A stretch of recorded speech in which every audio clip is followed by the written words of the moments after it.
A continuación, Feedback.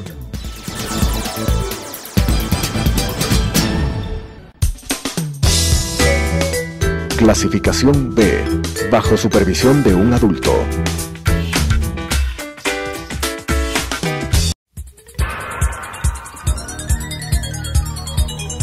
Las opiniones vertidas en este espacio por la producción y dirección del programa son de exclusiva responsabilidad de sus autores y de quienes intervienen en ellos.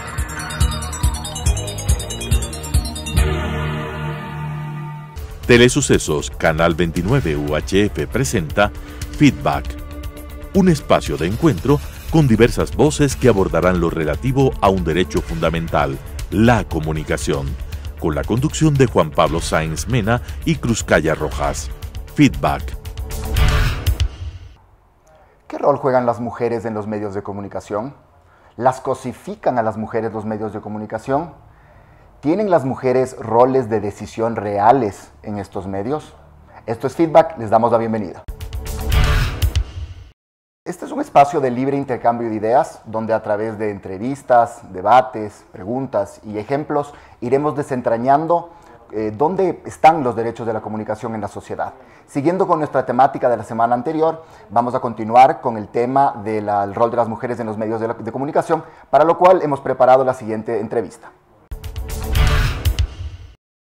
Estamos en nuestro siguiente segmento. En esta ocasión vamos a tener una entrevista con la doctora Sofía Argüello Pazmiño. Bienvenida, Sofía.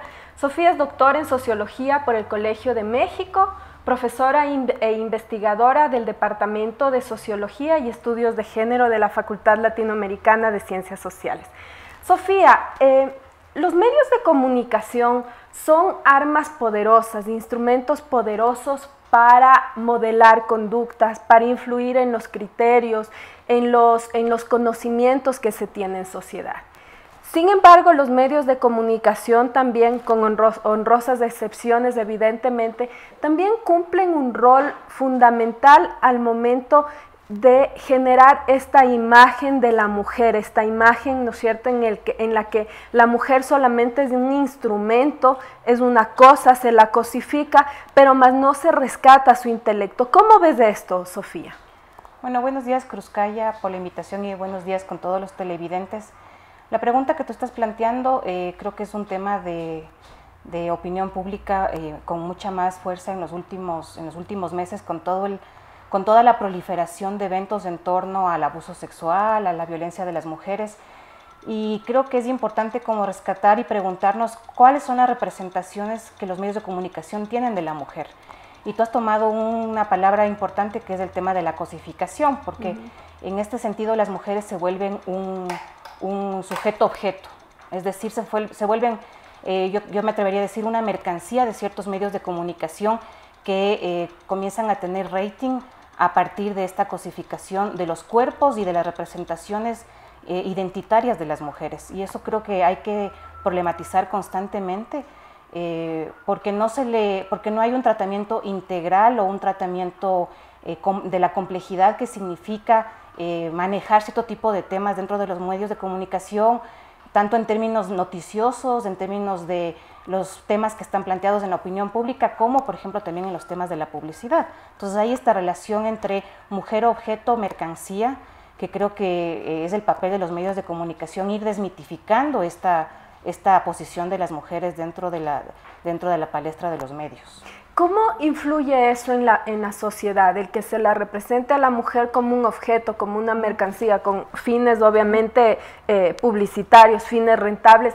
¿Cómo influye positiva o negativamente esto en la sociedad?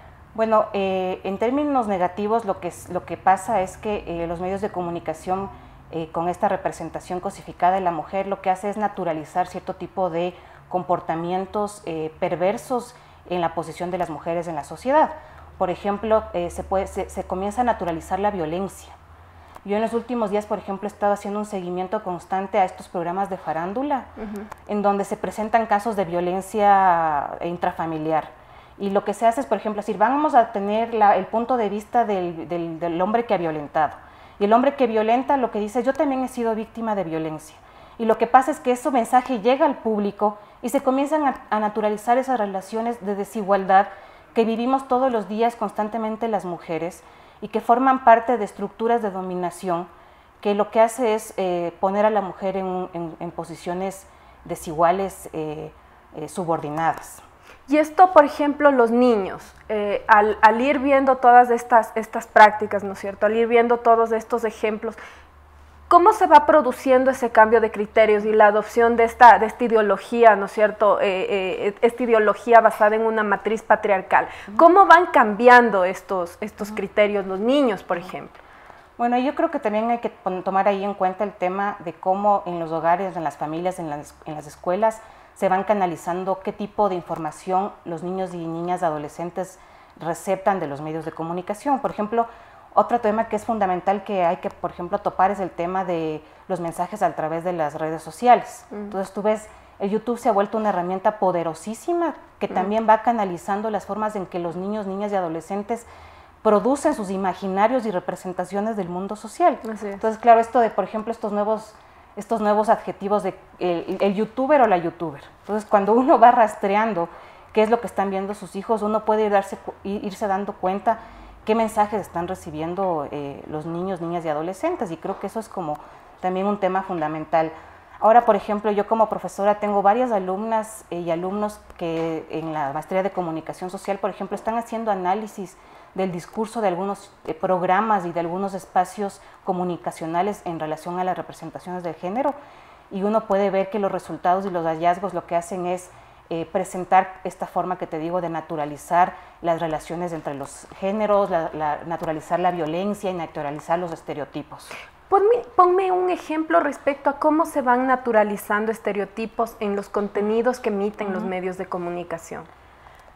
Bueno, no sé si puedo aquí nombrar programas. No sí, nombremos, pero por ejemplo, no nombremos programas, pero programas matutinos que son enfocados, entre comillas, a las amas de casa. Perfecto. ¿Sí? En estos programas matutinos uno puede rastrear, por ejemplo, segmentos en donde hay representaciones paródicas de situaciones de familia. Entonces, no sé, de parejas o de mujeres que están trabajando en casa, y lo que se ve ahí es, ¿no es cierto?, esta representación o esta imagen de la mujer ama de casa, entre comillas descuidada de su imagen, también racializada. Entonces, si ves ahí una forma de estructurar aún más estas desigualdades. Entonces, los medios se vuelven una válvula de reproducción de esos procesos. Es decir, los medios de comunicación también aportan con la doble y triple discriminación que se puede hacer de las mujeres. Es decir, es más grave, ¿no es cierto? Es grave, entre comillas, es ser mujer.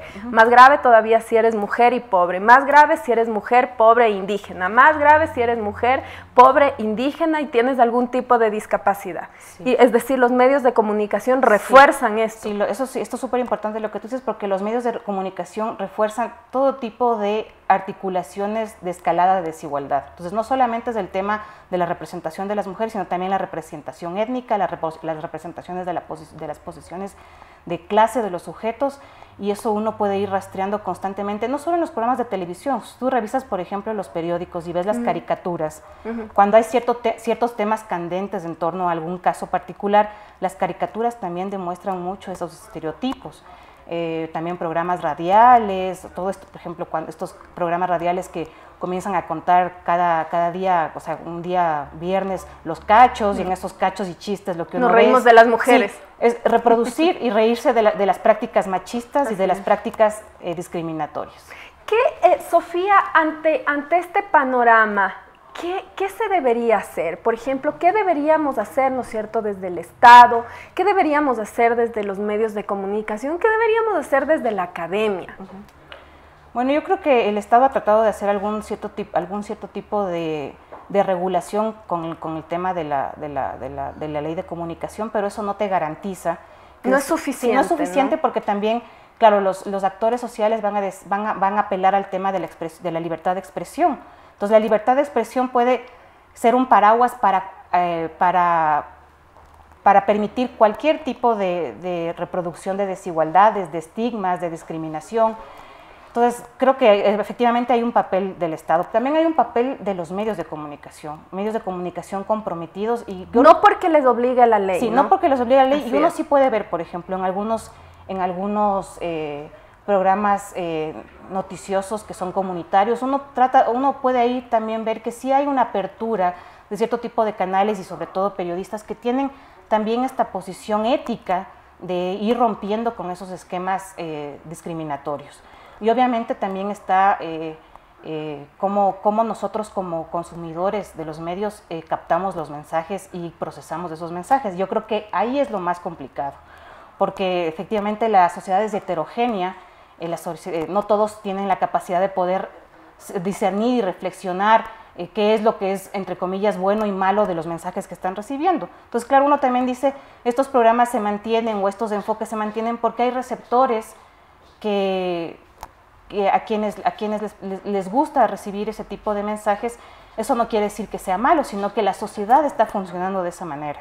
Yo te hago una pregunta que me parece súper interesante lo que planteas, y es que alguna vez en alguna institución se decía, con lo que estoy totalmente de acuerdo, que si tú a los animales, en este caso, ¿no es cierto?, a los cerdos, por ejemplo, si tú les enseñas desde pequeños a comer basura, se vuelve un hábito el comer basura, y eso es un poco también lo que pasa con los medios de comunicación. Con esto no quiero decir que toda la programación que se emite sea basura, pero tenemos telebasura también, ¿no es cierto? Entonces también está en el tema no solamente satisfacer esas necesidades del consumidor, porque al consumidor ya le enseñamos a consumir determinados contenidos. Entonces también viene a ser un tema, una responsabilidad de yo como medio de comunicación respecto a ir superando esta problemática, ¿no? Sí, yo creo que eso, por eso te digo, hay un papel también ético de los medios de comunicación, de plantear qué tipo de programas se producen, y claro, ahí también está el tema económico, el tema de ratings, de publicidad, etcétera, etcétera, pero sí creo que los medios de comunicación tienen que manejar este compromiso ético con la sociedad para poder canalizar otro tipo de espacios y de mensajes que vayan rompiendo con estas formas estigmatizantes que yo creo que sí, efectivamente, los medios tienen un papel fundamental, porque es lo que consume la sociedad en términos cotidianos. Así es. Y tú señalabas un tema también importante que me gustaría recapitular, el tema de la franja entre libertad de expresión, ¿no es cierto?, y respeto a los derechos, o revalorización, ¿no es cierto?, de estas figuras que permanentemente han sido objeto, ¿no es cierto?, de procesos de estereotipación, de cosificación y demás. ¿Cómo trabajar, cómo movernos en esa franja? Bueno, esto es muy complicado y hay como muchos actores de por medio. Así yo es. creo que uno tiene que ir canalizando y ir viendo específicamente qué casos pueden darnos luces para entender estos procesos. Por ejemplo, uno de los temas que a mí me ha llamado mucho la atención es la publicidad del tema del abuso sexual de niños y niñas en escuelas. O sea, siempre ha existido el abuso sexual, pero los medios de comunicación han publicitado tanto aquello, incluso con cierto tipo de noticias y de esquemas que tal vez no sean ciertos. Porque cuando uno comienza a rastrear, uno dice, no solamente es el tema de que los medios de comunicación lo publiciten, sino que el Estado, como el Ministerio de Educación, por ejemplo, ya ha seguido estos procedimientos. Las familias de víctimas de abuso sexual ya han vivido el tema de violencia. Y se la revictimizan. Claro, y se revictimizan a los niños y a las niñas. Entonces, sí creo que es importantísimo ir viendo que los distintos actores están de por medio en la cocción, en la cocina de estos procedimientos. Y claro, uno también como por ejemplo desde la academia uno se pregunta, no son solamente los medios los que están publicitando esto, sino también que hay intereses políticos, también hay intereses... Es una línea bien endeble, sí, ¿no? Es como yo diría, una multiplicidad de líneas que se reconfiguran de manera incluso azarosa y contingente, porque uno no sabe en qué caminos van a llegar estos procesos. Así es. Y desde la academia, en este camino, ¿qué hacer desde la academia? Mira, yo te digo, yo estoy como muy gustosa de decir que, por ejemplo, en Flaxo hay muchas investigaciones de muchos estudiantes que están proponiendo temas en relación a cómo los medios trabajan el tema del género y la sexualidad. Y yo creo que ese es como un punto importante, porque uno ya se puede dar cuenta a través de casos particulares cuáles son los mecanismos a través de los cuales diferentes medios, diferentes programas, diferentes actores van resignificando y reproduciendo estas formas de estigmatización. Eso creo que es un tema fundamental. Otro tema fundamental es estos espacios, que también que quienes estamos trabajando en términos de investigación o de reflexión académica podamos también tener cierto tipo de espacio y de voz para decir a los televidentes algunas líneas de análisis que puedan ir tomando en cuenta también para poder masticar lo que están viendo. Yo creo que también eso es como fundamental ir rescatando. Sofía, perdona, para ir cerrando, ¿qué le decimos a nuestra audiencia, a las teleaudiencias, ¿no es cierto? ¿Qué consejo les damos para ser más críticos? Porque la mejora en los contenidos, ¿no es cierto?, también da la mano con mayores procesos de criticidad desde las audiencias. ¿Qué les decimos? O sea, yo creo que retomar lo que tú estás diciendo, decir a la teleaudiencia que deben ser críticos con lo que están viendo. Claro, uno también, a veces eso es súper complicado. A los niños no les podemos pedir eso también. Pero, por ejemplo, es súper complicado porque muchos programas o muchos espacios de los medios de comunicación trabajan con el humor, con ese humor que reifica y sigue cosificando las desigualdades. Entonces, yo creo que también hay que pensar que hay que tomar con cautela el humor, nos podemos reír porque efectivamente esas representaciones son lo que vivimos socialmente todos los días. No podemos decir que eso no es cierto, porque eso es lo que ocurre cotidianamente, pero creo que hay que tomarlo con una perspectiva crítica y reflexionar hasta qué punto debemos tomar, entre comillas, como verdad lo que estamos viendo de los medios y hasta qué punto nosotros como teleaudiencia podemos tener la capacidad de ser reflexivos frente a los programas y a la información que estamos recibiendo. Chévere, Sofía, muchas gracias por tu presencia, nos vemos en una siguiente oportunidad. Muchas gracias por la invitación. Bienvenidos a nuestro segmento El Relajo, y en esta ocasión, sobre la base de la entrevista tan interesante que hemos tenido, queremos discutir un poco más sobre el rol de las mujeres en los medios de comunicación, así que abrimos este espacio como siempre. A mí me pareció muy interesante, y perdón que empiece por ahí, sobre los límites que se mencionaba en relación, bueno, no hablo de límites, quizás ahí ya me estoy adelantando, en qué es lo que la libertad de expresión versus esta estereotipación que podemos tener, Juan Pablo.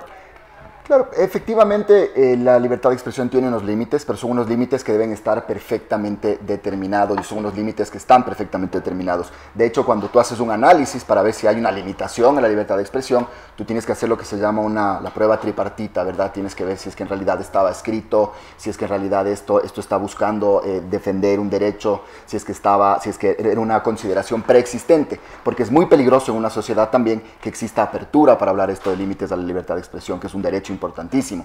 En este caso yo creo que es bastante claro que al momento que estás afectando a un sector que comprende la mitad de la población, por lo menos, y en general a todos, porque los hombres también son víctimas de en menor medida de esta normalización de los roles de las mujeres, porque significa también que al hombre se le asignan estos roles del duro, el insensible, el que no llora, el proveedor. Entonces también hay una victimización, pero en este caso, claro, cuando hay una afectación tan clara a estos derechos, yo sí pienso en lo personal que se debe cuidar mucho esos programas y se debe ponerles ciertos límites, ¿no? Y yo creo que hay un elemento adicional, que muchas veces hablamos de la libertad de expresión y evidentemente hay que tener un cuidado y hacer estos ejercicios dentro de los tribunales, por ejemplo, internacionales, para ir estableciendo justamente qué va configurando la libertad de expresión. Pero tendemos a incorporar dentro de este derecho cosas que no necesariamente las protege la libertad de expresión. El otro día leía sentencias del Tribunal Europeo de Derechos Humanos y decía, uno puede llegar a pensar que, por ejemplo, silbar a una mujer en la calle o decirle, oiga, mijita, guapa, lo que sea, es libertad de expresión, ¿no? Al final estoy manifestando una opinión o lo que sea. Entonces, aquí, independiente de hablar de las responsabilidades, de los límites y tal, creo que falta de pronto comprender qué es lo que protege la libertad de expresión y no incorporar otros elementos simplemente porque nos parece o nos suena que son parte de la libertad de expresión. Yo creo que solo haciendo esa diferencia ya se pueden poner ahí algunos límites que en los medios de comunicación de pronto no están amparados bajo esa libertad de expresión. Y creo que eso no se hace de manera suficiente. Así es súper interesante todo lo manifestado porque se puede ver, ¿no?, que en contenidos que a veces yo estoy segura que muchos de los contenidos que emiten los medios de comunicación ni siquiera tienen a veces conciencia de lo que están haciendo. Entonces, de pronto, como la delgada línea entre el humor, la discriminación, la cosificación y demás, es delgada. Entonces muchas veces no se tiene conciencia de esto y he aquí el rol del Estado, ¿no? El rol de los entes que trabajan en los temas de derecho a la comunicación y a la información, del ente que controla también. Coincido con lo que en reiteradas ocasiones ha manifestado Juan Pablo, en que la salida no necesariamente es ir inmediatamente a la sanción económica, ¿no es cierto? Exactamente. Pero sí que debe haber algún tipo de alerta porque no está bien que sigamos construyendo la sociedad Así es, se debe crear conciencia, porque como bien decía la invitada, estas son cosas que están naturalizadas en la sociedad. Es decir, son ideas que se han convertido en parte del sentido común de la gente en la sociedad. Y destruir ese tipo de ideas o modificar ese tipo de ideas es muy difícil. Y no necesariamente, como bien dices, y yo he dicho en el pasado, con el látigo es la forma más adecuada de solucionar eso, sino en realidad tiene que haber educación, tiene que haber capacitación para que el asunto cambie. Que ni siquiera es lo que las personas o quienes son vulneradas en ciertos derechos, por ejemplo, en este caso de las mujeres con una representación estereotipada, buscan. Es decir, uno no se queda satisfecha con la sanción, uno busca cambios, uno busca disculpas públicas, que pasa mucho en el tema de derechos humanos. Quizás hay mejores alternativas y evidentemente atrás políticas públicas que permitan cambios, ¿no? Porque un elemento muy interesante que hablaba la entrevistada es el rol de las redes sociales. También, además. Si nosotros, claro, pensamos, es que el programa tal, nada que ver. Ahora, el otro día yo hablaba con un profesor de primaria, me decía, los niños muy poco ven televisión. Así es. Están colgados todo el día al internet, viendo justamente esto que mencionaba, los youtubers ahí. Es ahí donde tenemos que empezar. ¿Qué están diciendo? Claro, exactamente. Exacto. Y hay un tema también sobre lo que tú señalas, Tami, súper importante, que es lo que decía, que evidentemente se replica también cuando se abordan temas de mujeres, es lo que decía ahora, ¿no? De los temas de estos lamentables de violencia sexual contra los niños, pero también el show que han montado los medios de comunicación en torno a eso. ¿Es beneficioso para la sociedad? No lo es. Así es. Sí, es una manera en realidad truculenta y morbosa con la que se tratan este tipo de temas, y lo que vi, como tú dijiste en la entrevista, lo que se logra es en realidad revictimizar a las víctimas en lugar de cubrirlo con responsabilidad y en lugar de que se vuelva un simple ejercicio informativo, ¿no? Y además que le revictimizas, tampoco hay aprendizaje para la sociedad, ¿no? Claro. Lo que tenemos es ahora cuidado de los niños. Yo tuve la experiencia y les comento, en Manabí, en una comunidad en la que desde Farol Consultores realizamos un trabajo en el que la comunidad ya no les da espacio para que se queden en las casas a los profesores, porque tienen miedo. Entonces pagamos justos por pecadores en todo este proceso, pero la sociedad no se educa, ¿no? Así es, y qué importante rol que pueden y algunos pues cumplen los medios de comunicación, justamente analizando un poquito más allá cuáles son las verdaderas estructuras, cuáles son los problemas sociales, culturales y tal, y ser un elemento más que canalice mecanismos para eliminar estos estereotipos que se tienen sobre la mujer, que se traducen fácilmente en situaciones de violencia, como ya le señalaba la entrevistada, ¿no? Bueno, queridos amigos, creo que hemos terminado el día de hoy el programa y esperamos, por favor, sus preguntas para la próxima semana a través de nuestra página de Facebook de Farol Consultores.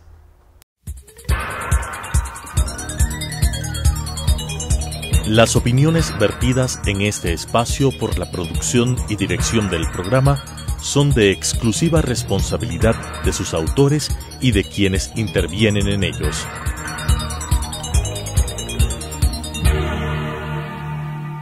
Telesucesos Canal 29 UHF presentó Feedback, un espacio de encuentro con diversas voces que abordarán lo relativo a un derecho fundamental, la comunicación, con la conducción de Juan Pablo Sáenz Mena y Cruzcaya Rojas.